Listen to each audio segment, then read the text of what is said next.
Hey guys, TommyBryson here, and today we're going to talk about 7 different things you need to save up money for right now because the average person does not do this, thus they go into massive debt. So this video we're going to cover all 7 of them, and on top of that, I might give you guys a bonus at the end if we have enough time, so stick around to the end of this video. And by the way guys, I post on this channel every single day, so make sure to also subscribe to the channel and hit the bell so you're notified every time there's a video, and on top of that, also destroy the like button for the YouTube algorithm. Thank you guys so much, okay? Now the very first thing you need to save up money for is basically buying your first car. Now I'm gonna focus on basically what the average cost is, what the average age is, and also how much money should be saving per month or per week to actually make sure you can actually buy your car or whatever we're gonna buy here in this video to make sure you don't go into massive debt. Now the first thing is this, guys, okay? When it comes to buying your very own first car, the temptation is usually, I want to buy a brand new car. I want that new car smell that's going to cost me around 20% of my money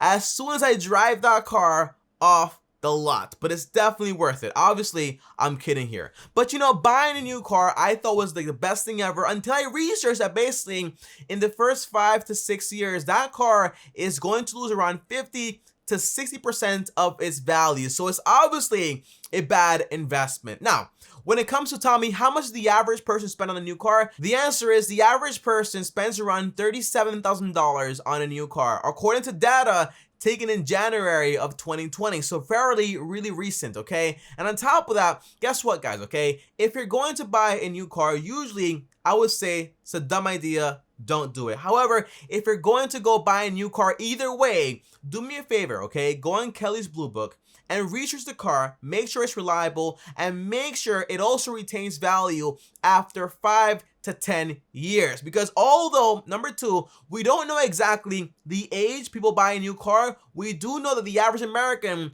trades in a car every 5 to 6 years also. Because basically, I'm done with the loan and I'm missing that new car smell to make me lose another 50 to 60% of my money on this liability, not even an investment, okay? So I want you to go on Kelly's Blue Book and do all the research on top of that. When you're going to be buying a new car, please do not trade in every 5 to 6 years. Ride that car for a minimum of 10 to 15 years. That's when that new car starts to actually become a valuable thing, because in reality, you got 10 years to 15 years worth of this service right here, which in a sense is just a car. But again, okay, if you do this correctly, you'll basically have an asset that retains its value, and you also got a ton of use off of it, so it's not really costing you a ton of money. However though, okay, keep in mind that basically the only way to keep a car for 10 to 15 years is by taking care of the car. So make sure to check the oil,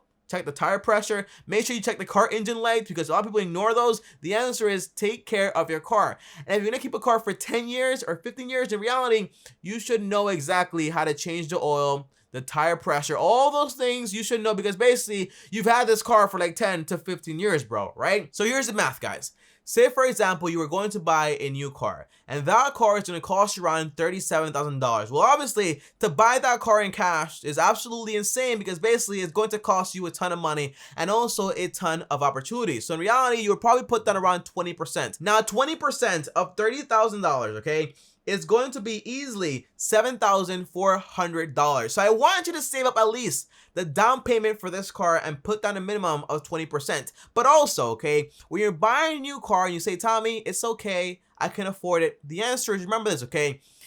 You have the car payment. That's one expense. You have the insurance, another expense. You have the gas, the maintenance, okay? And you also have to think about parking if you don't live in an area where you can actually just park for free all the time. So all this stuff can add up to a ton of money. So keep that in mind. I highly don't recommend it, okay? Just don't buy a new car. Please do me that favor. However, if you go ahead and you do buy a used car, just make sure it's between 3 to 5 years old and you're not paying more than $15,000. And again, you can either save for the down payment for that, or basically buy it in cash if you want to save for that also. But that's also an opportunity cost. It's all up to you. And by the way, there's an article linked down below to a Dave Ramsey article, which I actually do like, and it shows you a lot about leasing a car, buying new, or also buying used, and which one is right for you. Okay, so check out that article, link down below. Now, the second thing you need to save up money for is basically a wedding.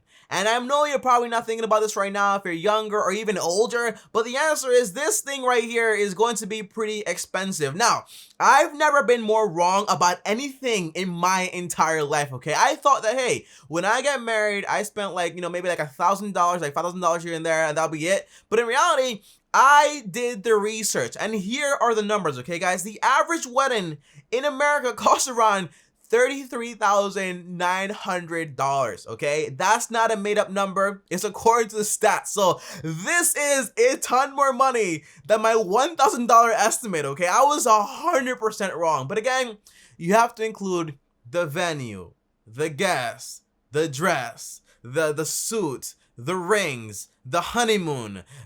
All that stuff is going to cost a lot of money. And on top of that, don't forget about the prenup.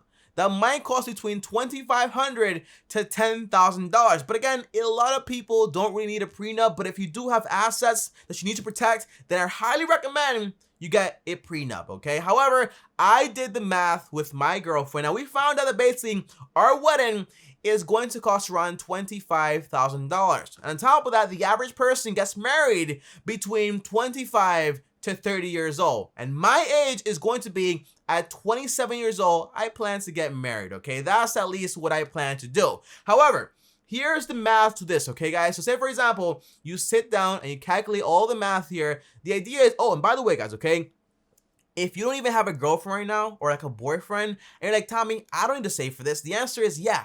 You do, because you're probably not going to be single for the rest of your life. And if you ever plan on getting married, well, guess what? You need to save for this like immediately. And that's why I'm doing all this math here. And when I found out it cost like $33,000, everything clicked. I figured out like, hey, maybe this is why the average person is like, hey, I just don't believe in marriage anymore. It's not because they don't believe in marriage. It's probably because it's too expensive, okay? That's the whole point. But here's the math, guys, okay? Here's the math. Say, for example, I calculated my wedding to be around $25,000, okay? So if I am, for example, 23 years old and I plan to get married at 27, well, 27 minus 23, it means I have 4 years to start saving for this wedding. So 25,000 divided by 4 years is around $6,250 every single year I have to save up, okay? Divided by 12, it means that every month it's around $520, and every week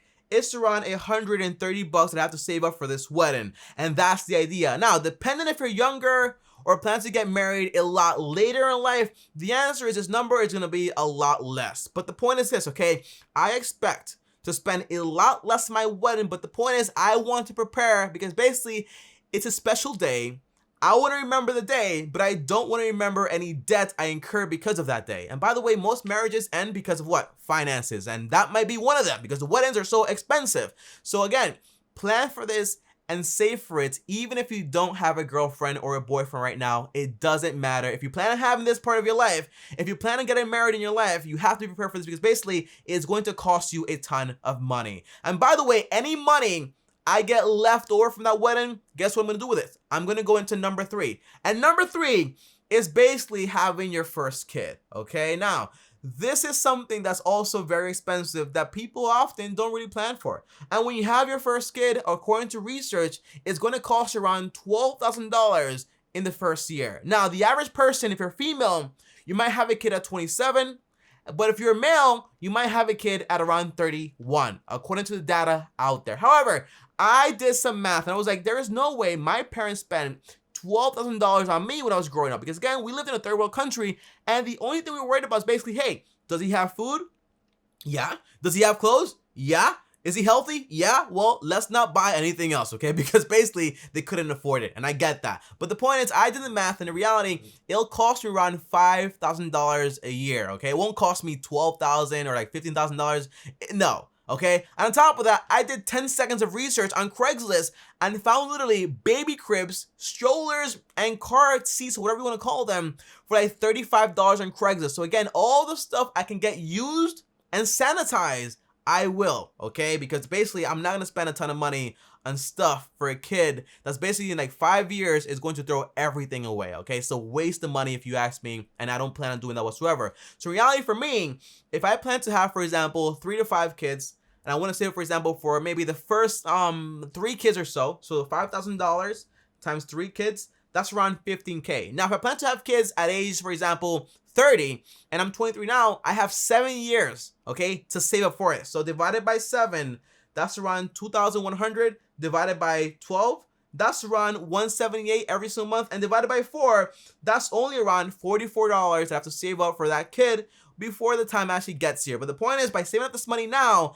I don't have to worry about it then, okay? And I know all this stuff sounds like so much in the future, but just yesterday, bro, I was 19 years old buying sneakers, and now I'm 23 years old, bro. It's been like 4 years, bro. It passes so fast. So the point is, you have to save for this stuff so you don't go into massive debt when the time comes. And now, number 4 is actually college, but not college for your kids, college for you. Now, by the way, guys, okay, the math for the college for the kids fund is pretty simple. I did the math, and basically, if you invested $200 into an index fund that got you, for example, 8% every single year, like the S&P 500. And by the way, if you know nothing about investing, don't worry. I'll put a link to a video down below that shows you how investing works. But the idea is, okay, if you invested $200 and got back 8% every single year, and you did that from age 0 to age 18, by the time that kid is 18 years old, you'll have around $97,000 in that account. And by the way, that's enough for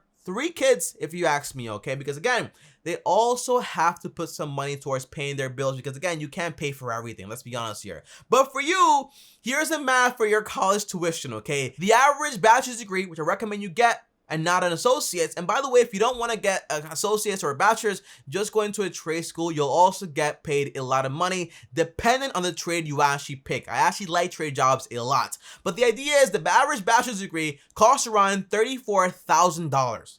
Now, that might sound like a lot of money, but literally, you have 4 years in school, and if you said, hey, I want to graduate 100% debt-free, the answer is, well, that's an awesome idea, and I congratulate you on it, okay? Because a lot of people have a lot of student loan debt, and student loan debt might be at a low percentage, but it's still debt. So, for example, if the average student loan debt is $34,000, okay? And basically, you're going to be in college for 4 years, well, divided by 4, right? So every year you have to spend around $8,500 on your education. Now divided by 12, every month around $700.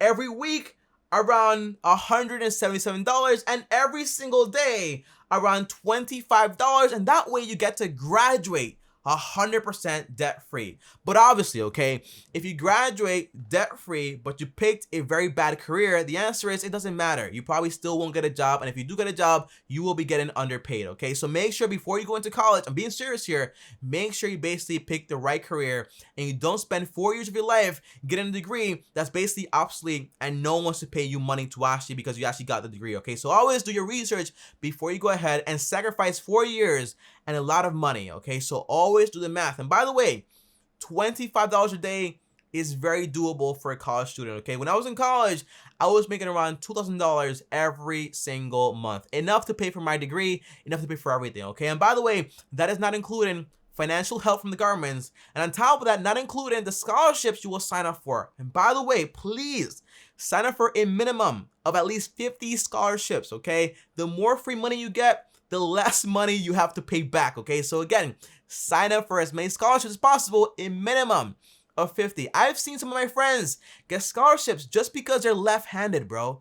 Just because they're left-handed, they got a scholarship. So it's very possible to get free money from scholarship, okay? They're trying to give you free money. Go ahead and sign up for it. Now, number 5 is actually retirement. Now, retirement sounds like, oh my gosh, that's like in like 45 years. I don't want to think about that, right? But in reality, it's going to happen and you have to save up for it right now or invest for it right now. Because by the way, saving is cool, but investing is always better, okay? So always keep that in mind. So for example, say right now, the average person in America earns around $48,000, okay? That's a real statistic. But say for example, after taxes, you might keep around $40,000. Say for example, out of every single paycheck you got paid, you put around 10% into your investment portfolio. That's around $4,000 every single year. Now, say for example, again, you invested that into an index fund that paid you around 8%. And by the way, again, link down below to a video about investing in case you don't know anything about investing. Now, 8% and you're investing $4,000 every single year, guys. Well, in reality,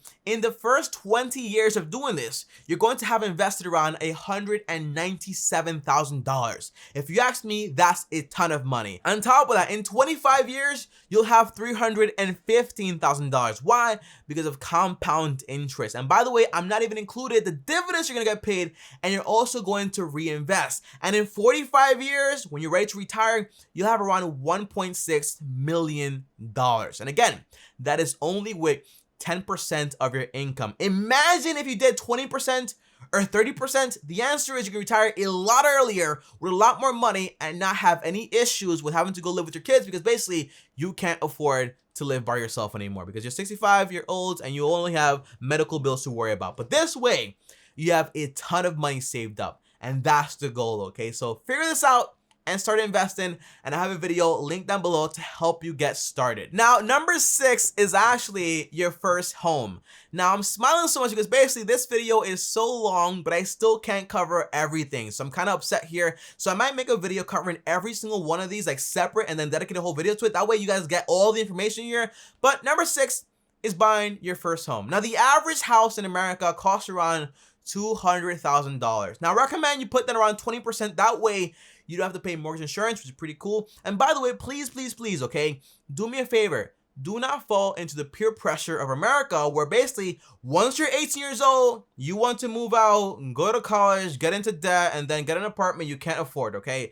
Do me a favor. If you can stay at home for longer, stay at home for longer. Invest your money, pay off all your debts, and get a good start on your future, okay? Because getting started early at age 18, although that sounds pretty cool, the answer is if you're in massive debt, is actually not pretty cool. So you want to stay at home as long as possible and just help your parents off with the bills, but basically save a lot of money, invest a lot, and get everything started. So when you do move out, you move out and you're actually good to go. But again, if you're going to buy your first house and it might cost you $200K, depending on where you live, of course, well, 20% of that is only around $40,000. So if you want to save for that down payment over 5 years, it's going to cost you around $666 every single month. But if you wanted to do it, for example, in 10 years, it's only going to cost you around $333 to save up that 20% down payment. And by the way, okay, just to clarify here, okay, the average person in America buys their first home at age 32. So again, the earlier you start saving up for this, the better off you'll be. And one more rule when it comes to buying a house, the 20% rule,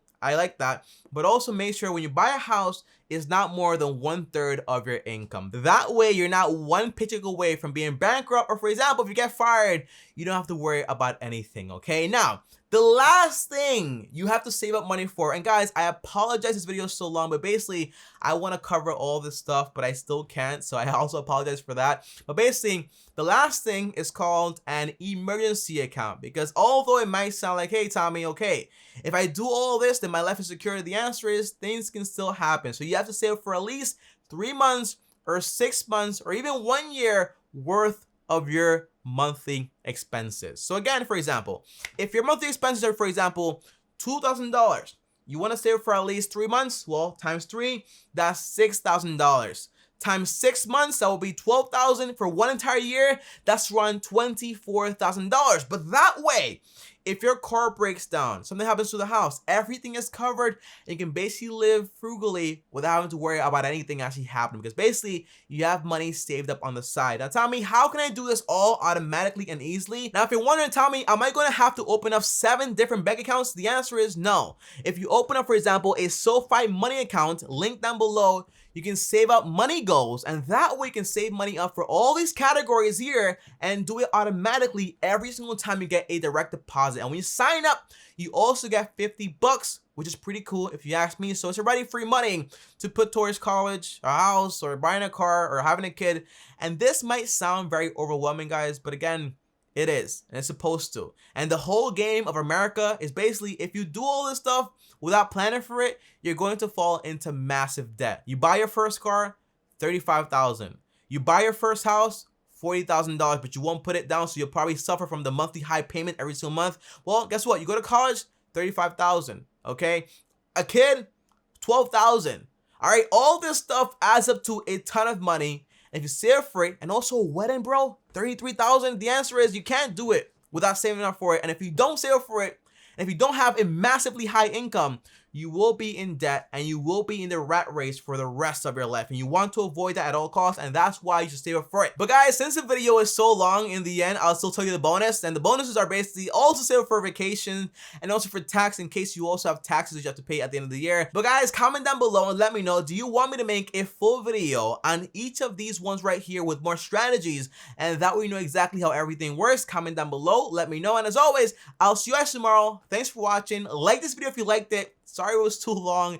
Also, if you're new to my channel, guys, also subscribe to the channel and hit the bell so you're notified when I post a video. On top of that, also follow me on TommyBryson. And before I go, if you want to watch that video basically on investing, well, here's that video right here.